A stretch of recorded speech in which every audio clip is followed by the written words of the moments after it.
Hey, what's up everybody? How's it going? It's Matt here with another gameplay update.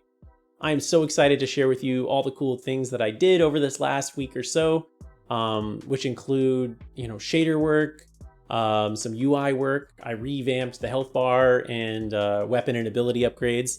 I added a bunch of new little models here and there and did a lot of level design and set dressing on the camp tile set. If you want to follow along and see where this journey goes, make sure you like and subscribe the video, and let's get going. The first thing I worked on actually came from a YouTube comment about how it was a little bit jarring to see the player go inside of a building and the roof object to just disappear, like just pop right out of existence.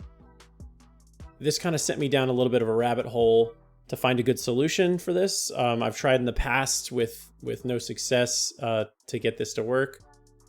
This is where I started, where I was literally just hiding the game object, disabling it when the player went inside of a building.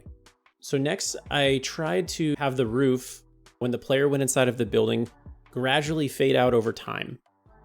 I did this by swapping from that opaque material here that the roof starts out as, and then changing it to a fade material, and then slowly lowering the opacity on it until it's, maybe 10 or 20% opacity and you can see through it. It works, but there's still a lot of not so nice artifacts that we're seeing here of the interior of the mesh. It doesn't quite know how to sort this properly. I'm seeing a lot of funkiness, and you'll see here too, when I pop out from the roof, it's pretty jarring when it swaps back from that fade material to the opaque material. It's even more apparent on the house here. You can see this window on the back side of the house. You can see this inside part of the roof. And then when you pop out of it, it really pops. It's not super pretty. I think it's almost as jarring as the first version. After a bit more tinkering, I finally found something I liked. I had to write a custom shader though, that I swap with a depth prepass. And that means that I'm rendering an extra pass of the opaque mesh to populate the depth buffer. That's going to allow us to cull the interior faces of the roof and get a much cleaner look. So now you can see that the window on the back of the house is no longer visible, and we don't see that clipping of the roof here. There's still a minor pop, but yeah, overall I'm pretty happy with it.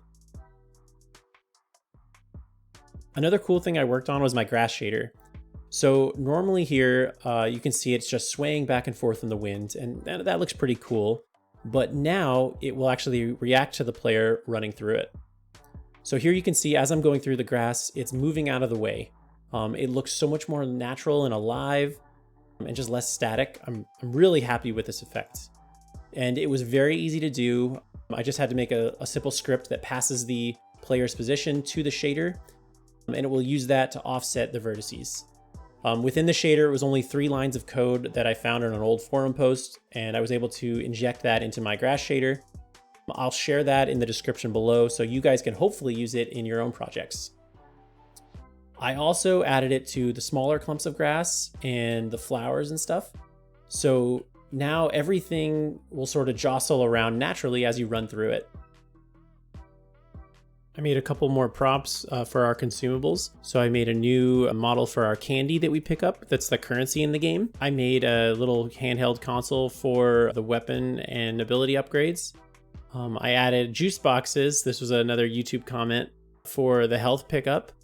And for the health upgrade, I made this big soda bottle. I also did a big pass on the player's UI.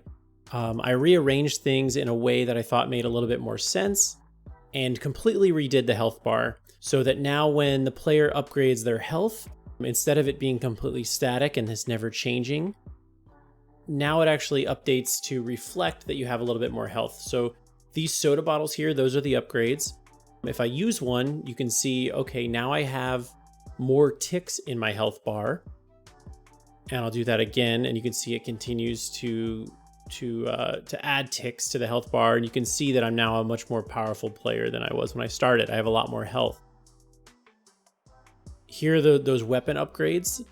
You can see this weapon is level 1, and it's a common type, so the background actually denotes the weapon quality. So here, if I use this weapon upgrade, now it's going to be a level 2 weapon. And here, if I use this ability upgrade, it's going to be a level 2 ability. So you can see these ones, these other abilities here, like this has a blue background, so that denotes its quality in the green and so on.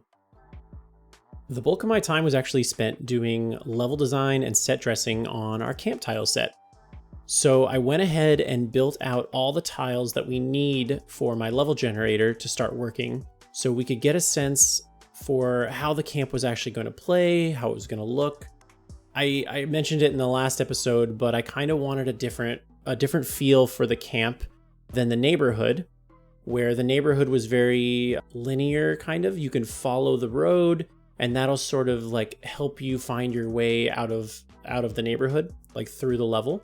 Whereas with the camp, I want it to be a bit more open and kind of encourage the player to explore a little bit more and get lost and start to have a sense that you're really in a forest, you know, finding your way. I also added this tall grass that is going to help the monsters sneak up on you a bit more and obscure the player's vision. And yeah, I'm working my way through this. I'm still adding props. I think we still need a bit more kind of like key props, I think, for this tile set. It's feeling a bit samey right now, and I need to get some more variation in there.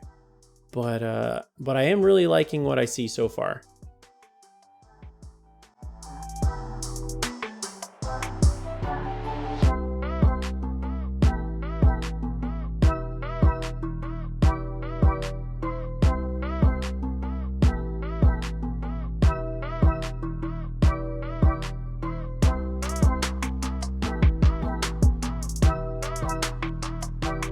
All right, so that's everything I worked on over this last week or so, or at least all the things I can remember doing.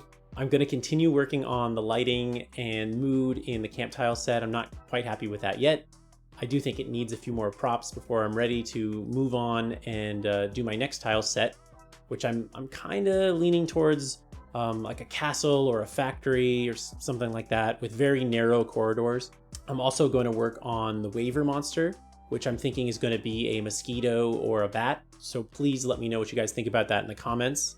You have no idea how helpful that is. I pull a ton of ideas from you guys, and I really appreciate it. So please continue to do that. Yeah, there's still a ton to do, but we're chipping away at it. And I really hope you guys enjoyed the video, and I will see you in the next update. Thanks. Bye.